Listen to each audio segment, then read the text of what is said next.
எல்லாருக்கும் வணக்கம். நான் டாக்டர் கார்த்திகேயன்.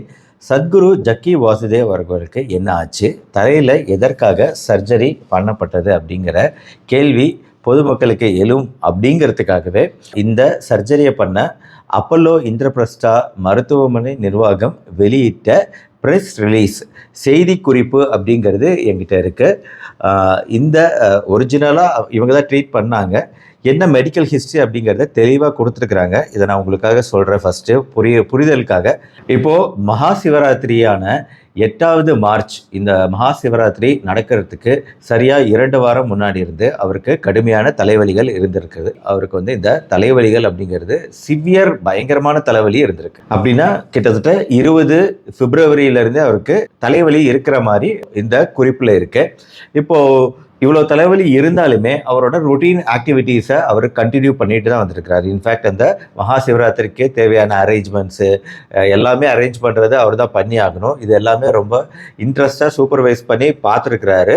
2 வாரங்களாக அந்த ஃபங்க்ஷனும் கண்டக்ட் பண்ணி முடிச்சாச்சு. முடித்த பின்னாண்டியும் அந்த வலி அப்படிங்கிறது அதிகமாகிட்டே தான் போயிருக்கு. இந்த மகா சிவராத்திரி முடிஞ்சு அடுத்த வாரமே 15 மார்ச் அன்றைக்கி தான் சாயந்தரம் 3:45 மணிக்கு அப்போலோ இந்திரபிரஸ்தா ஹாஸ்பிட்டலில் டாக்டர் வினீத் சூரி அப்படிங்கிறவர் நியூராலஜிஸ்ட் பார்த்துருக்காரு. பார்த்த உடனே அவருக்கு ஏற்பட்ட சந்தேகம் என்ன அப்படின்னா, ஒருவேளை பிரெயினில் மூளை பகுதியில் இரத்த கசிவு இருக்கலாமா, ஒருவேளை சப்டியூரல் ஹெமட்டோமா அப்படிங்கிற ஒரு கண்டிஷன் இருக்கலாமா அப்படிங்கிறது அவருக்கான டவுட்டு. அதனால் எம்ஆர்ஐ எடுத்து பார்க்குறாரு. 15 மார்ச் அன்னைக்கு எடுத்த எம்ஆர்ஐயில் அவரோட சந்தேகத்தை உறுதிப்படுத்துகிற மாதிரி இந்த பிரெயினோட ஓரங்களில் உங்களால் பார்க்க முடியும்னு நினைக்கிறேன். இது இரத்த கசிவு, ஆக்சுவலாக இரத்த கசிவு இருக்கிறது தெரியுது.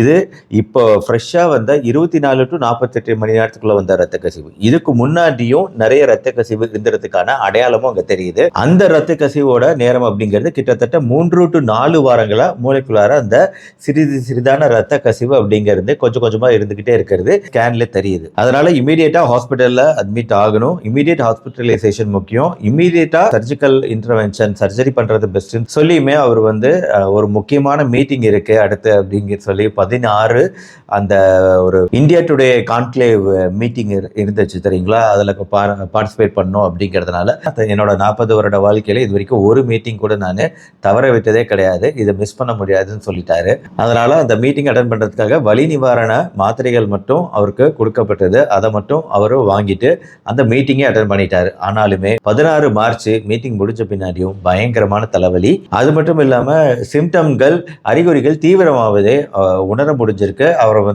திருப்பி ஹாஸ்பிட்டலுக்கு வரும்போது ஆக்சுவலாக அவரோட மூளை பகுதியில் அந்த இரத்த கசிவு அப்படிங்கிறது ரொம்ப அதிகமாகி அது மூளையை அழுத்த ஆரம்பிக்குது. ஆக இது இப்போ அடுத்த எம்ஆர்ஐல இது கிளியராக தெரியுது பாருங்க. இப்போ வலது பக்கம் இப்போ இந்த அம்புக்குறி போட்டு காமிச்சிருக்கிறது எந்த அளவுக்கு ப்ளீடிங் அதிகமாக இருக்குது அப்படிங்கிறத உங்களால் பார்க்க முடியுது. இந்த ப்ளீடிங் அழுத்தும். வலது பக்கம் மூளையில் ப்ளீடிங் அது வலது பக்கம் மூளையை அழுத்தும் போது இடது பக்கம் செயல் இழக்க ஆரம்பிக்கும். ஆக்சுவலாக கொஞ்சம் கொஞ்சமாக இடது பக்கம் ஒரு வலுவிழப்பு, இடது பக்க கை கால்கள் வலுவிழக்கிறத அவங்க டெஸ்ட் பண்ணி பார்க்கும்போது பார்க்க முடிஞ்சிருக்கு. இப்போ தலைவலிகள் மட்டும் இல்லை, வாந்தி, பயங்கரமான வாந்தி அடுத்தடுத்து வருது. ஆக்சுவலாக இந்த சிம்டம்லாம் வர ஆரம்பிச்சது பின்னாடி அவர் இப்போ கம்பல்சரியாக நீங்கள் அட்மிட் ஆகியே தீரணும், எமர்ஜென்சியாக இதுக்கு சர்ஜரி பண்ணியே ஆகணும் அப்படின்னு சொன்னதுனால அதுக்கப்புறம் அவர் அக்செப்ட் பண்ணிக்கிட்டு ஒத்துக்கிட்டாரு, அட்மிட் ஆகிட்டாரு. ஸோ அடுத்த ரிப்பீட் ஸ்கேனில் தான் இந்த அளவுக்கு அதிகமான இரத்த கசிவும் அது மூளையவே அழுத்தக்கூடியது, ஷிஃப்ட்டு, அந்த மூளையவே ஒரு பக்கமாக தள்ளக்கூடிய ஷிஃப்ட்டையும் பார்க்க முடிஞ்சிருக்கு. ஆக இப்போ இதை என்ன பண்ணணும்னா, இப்போ எமர்ஜென்சி சர்ஜரி அப்படிங்கிறது எமர்ஜென்சி கிரேடியாட்டமி, அதாவது தலையில் ஒரு துளை போட்டு அந்த துளை மூலமாக இந்த இரத்த கசிவை, ரத்தத்தை உறிஞ்சி எடுத்து மூளைக்குள்ளார அந்த ப்ரெஷர் அழுத்தக்கூடிய ரத்தம் சேர்ந்து மூளையை அழுத்தக்கூடிய அந்த ப்ரெஷரை நம்ம ரிலீவ் பண்ணணும். அந்த ப்ரெஷர் ரிலீவ் ஆனால் தான் இப்போ இந்த சிம்டம்லாம் குறையும். அதனால் எமர்ஜென்சி முறையில் இந்த சர்ஜரி நடத்தப்பட்டது. 4 மணி நேரம் நடத்தப்பட்ட இந்த சர்ஜரியில் இந்த மூளையில் ஏற்பட்ட அதிகமான அழுத்தம் அப்படிங்கிறத குறைக்கப்பட்டது. இந்த அதிகமான அழுத்தம் குறைஞ்ச பின்னாடி வென்டிலேட்டர்ல இருந்து வீன் ஆஃப் பண்ணிட்டு அதுக்கப்புறமா அவர் ரெக்கவரிக்கு கொண்டு வந்தாங்க. அனஸ்தீசியா, மயக்க மருந்து தெளிஞ்ச பின்னாடி ரெக்கவரிக்கு வந்த பின்னாடி எடுத்த ஃபோட்டோ. அதில் அவருமே தன்னோட நிலைமை நல்லா இருக்கிறதாகவும் தான் நன்றாக இருப்பதாகவும் சொல்லியிருக்காரு. பொதுவாக எதனால் இந்த சப்டியூரல் ஹெமட்டோமாங்கிறது வருங்க. இப்போ எப்படி ரத்த கசிவு மூளையில் நடந்துக்கிட்டே இருக்கு, நடக்க நடக்க எப்படி ஒருத்தரால் டெய்லி ஆக்டிவிட்டீஸ் ரெகுலர் ஆக்டிவிட்டி எல்லாம் பண்ண முடியும் அப்படின்னு கேட்டிங்கன்னா, இது ஒரு குரோனிக் டைப். கொஞ்சம் கொஞ்சமாக இது ப்ளீடிங் நடக்குது. பொதுவாக வந்து அடிபட்டால் தானே வந்து தலையில் வந்து ரத்த கசிவு உண்டாகி அந்த ரத்த கசிவு அதிகமாகி மூளையை அழுத்தும். அதுதான் நம்ம கேள்விப்பட்டிருப்போம். ஆனால் வயதானவங்களுக்கு ஜென்ரலாகவே அந்த மூளையில் இருக்கக்கூடிய இரத்த குழாய்கள்லாம் மெலிதாக இருக்கும். சில சமயம் அவங்களுக்கு வந்து இப்போது சின்னதாக ஒரு மற்றவங்க மாதிரி பெரிய அளவில் அடிபடணும்னு அவசியம் இல்லை. சின்னதாக தலையில் அடிபட்டாலே வந்து ஆல்ரெடி ரொம்ப மெலிதாகவும் வீக்காகவும் இருக்கக்கூடிய அந்த இரத்த குழாய்கள் வெயின்ஸு அது வந்து எளிதாக வந்து டேமேஜ் ஆகலாம். இந்த சின்ன இரத்த குழாயில் டேமேஜ் ஆகும்போது அது ரொம்ப ரொம்ப சின்னதாக இருக்கும். அந்த இரத்த குழாயில் டேமேஜ் நடக்கும்போது கொஞ்சம் கொஞ்சமாக தான் இரத்த கசிவு ஏற்படும். அந்த சிறிதான இரத்த கசிவு தான் நம்ம பார்க்குறோம். 3லேருந்து 4 வாரம் கிட்டத்தட்ட அந்த இரத்த கசிவுகள் இருந்துக்கிட்டே இருக்குது. இந்த இரத்த கசிவு ஏற்பட தலைவலிகள் அப்படிங்கிறது ஒரு பக்கமாக பயங்கரமாக அதிகமாகும்.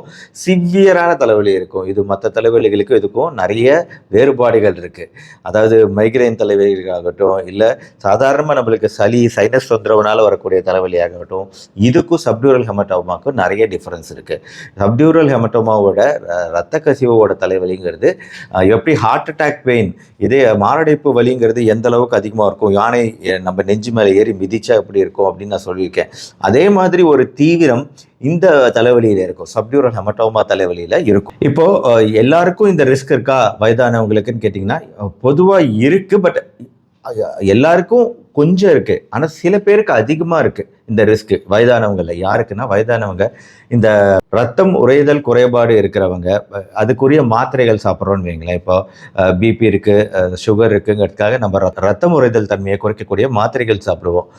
சில சமயம் நம்ம வார்ஃபேரின் இந்த மாதிரி மருந்துகள் கூட சில பேர் எடுப்பாங்க. வார்ஃபேரினோட காமனான மருந்து ஆஸ்பிரின், எக்கோஸ்பிரின் மருந்து வந்து பொதுவாக எல்லாருக்குமே பரிந்துரைக்கப்படும். இப்போ இந்த ஆஸ்பிரின் மாத்திரை சாப்பிட்றவங்களில் வந்து எப்போவுமே வந்து ரத்தம் உறைதல் தன்மை அப்படிங்கிறது கொஞ்சம் குறைவாக தான் இருக்கும். எதுக்காகனா அவங்களை பாதுகாக்கிறதுக்காக, ரத்தக்கட்டு ஏற்படாமல் இருக்கிறதுக்கு.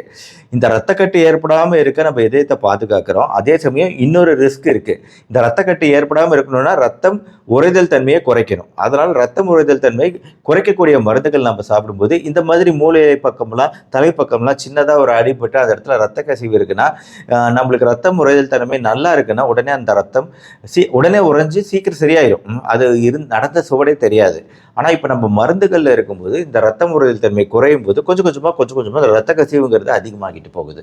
இது ஒரு ரிஸ்க் ஃபேக்ட். இன்னொன்று வந்து பொதுவாகவே மாத்திரை இல்லாமல் சில மெடிக்கல் கண்டிஷனில் வந்து ரத்தம் உறைதல் தன்மை குறைவாக இருக்கும். அவங்களுக்குமே இந்த ரிஸ்க் அதிகம். மூன்றாவதாக அதிகமான ஆல்கஹால் பயன்படுத்துகிறவங்கள இந்த ரிஸ்க் அதிகம். நான்காவதாக அடிக்கடி கீழே விழுந்துடுறாங்க, அடிபட்டுக்கிறாங்க அப்படின்னா அவங்களே இந்த ரிஸ்க் அதிகம். இந்த சப்டியூரல் ஹெமட்டோமா இருக்கும்போது தலைவலிகள், வாந்தி இது மட்டும் கிடையாதுங்க. அதாவது கன்ஃபியூஷன் ஸ்டேட்டில் இருப்பாங்க. என்ன பேசுகிறோம், தான் எங்கே இருக்கிறோம், என்ன டைம் என்ன, இந்த மாதிரி விஷயங்களும் தெரியாத அளவுக்கு மூளை கன்ஃபியூஷன் ஆகும். குழப்ப மனநிலை அப்படிங்கிறது இருக்கும். அது ஒரு அறிகுறி. சில சமயம் பேச்சு குளறல் ஏற்படும். கண் பார்வை கொஞ்சம் வித்தியாசமாக தெரியும், ரெட்டையாக தெரியலாம், அந்த மாதிரி இருக்கலாம். உடம்பே வலிவிழுந்த பாடி ஒரு ஃபீலிங், உணர்வு ஏற்படும். ரொம்ப அதிகமாக வலிப்பு நோய்கள் முதற்கொண்டு வலிப்பு கூட, எபிலெப்சி, சீசர் ஏற்படலாம். இதற்கான மருத்துவ முறை அப்படிங்கிறது வேற ஒன்றுமே கிடையாது. தலையில் ஒரு ஃப்ளாப் பகுதியை ஓப்பன் பண்ணிவிட்டு அந்த இடத்துல ஒரு ஹோல் போட்டு அந்த துளை வழியாக கிரானியாட்டமின்னு சொல்லுவோம். இந்த துளை வழியாக ரத்தத்தை வெளியே எடுத்துட்டோம்னா அந்த ப்ரெஷரை ரிலீவ் பண்ணிடலாம். இல்லைனா மருந்துகள் என்ன இருக்குது அப்படின்னு பார்த்தீங்கன்னா, ஸ்டீராய்டு மருந்துகள் தருவாங்க ப்ரெஷரை குறைக்கிறதுக்கு. ஃபிட்ஸு ஏற்படாமல் இருக்க, சீசர் ஏற்படாமல் இருக்க அதை குறைக்கக்கூடிய ஃபிட்ஸு மருந்துகள் தருவாங்க. பட் இதெல்லாம் வந்து எந்த அளவுக்கு கேட்கும்னு சொல்ல முடியாது. ஏன்னா கொஞ்சமாக அதிகமாகிட்டே போகும். ஆரம்ப நிலையிலே கண்டறிகிறோம் அப்படின்னா மருந்துகள் மூலமாக இந்த இரத்த கசிவை அதிகமாகாமல் தடுக்கிறதுக்கு முயற்சி பண்ணலாம். அதிகமாகும்போது அந்த அறிகுறிகள் தெரியும். அப்போ நம்ம எமர்ஜென்சியாக சர்ஜரி பண்ணி ஆகணும். இது வராமல் தடுக்கிறது எப்படிங்க? நம்ம வந்து தலையில் அடிபடாமல் பார்த்துக்கிறது, எப்பவும் ஹெல்மெட் அணியிறது. ஏன்னா எல்லா வயதினருக்கும் வரும், குறிப்பாக வயதானவங்களுக்கு அதிகமான ரிஸ்க் அப்படின்னாலுமே எல்லா வயதினருக்குமே இந்த ரிஸ்க் அப்படிங்கிறது இருக்குது. தலையில் அடிபடும் போது சில சமயம் இந்த மாதிரி பிரச்சனைகள் வர ரிஸ்க் இருக்குது. அப்புறம் நம்ம சீட் பெல்ட் அணியிறது. பெரியவங்களாக இருந்தால் கீழே விழாமல் இருக்கிறதுக்கு என்னென்ன முயற்சிகள் எடுக்கணுமோ எடுக்கணும். தெரியாமல் லைட்டாக கீழே விழுந்துட்டா கூட உடம்போட எல்லா பகுதியிலையுமே ரிஸ்க் இருக்குது. உடம்பு எலும்புகள் வீக்காக இருக்கும், ஸ்ட்ராங்காக இருக்காது. இடுப்பு எலும்பு முறிவு முதற்கொண்டு தலையில் அடிபடுதல் வரை எல்லா விஷயமுமே ரிஸ்க் தான் வயது அதிகமாக ஆக. அதனால் ரொம்ப ஜாக்கிரதையாக நம்மளை பார்த்துக்கணும். ஆக இந்த வீடியோ ஒரு விழிப்புணர்வு பதிவு. உங்கள் ஃப்ரெண்ட்ஸ் அண்ட் ரிலேட்டிவ்ஸ்க்கு ஷேர் பண்ணுங்கள். பிடிச்சிருந்துச்சுன்னா லைக் பண்ணுங்கள். நம்ம சேனல் டாக்டர் கார்த்திகேயன் இந்த மாதிரி மருத்துவ வீடியோக்கள் பார்க்க தொடர்ந்து பாருங்கள். மறுபடியும் நாளைக்கு பார்ப்போம். நன்றி, வணக்கம்.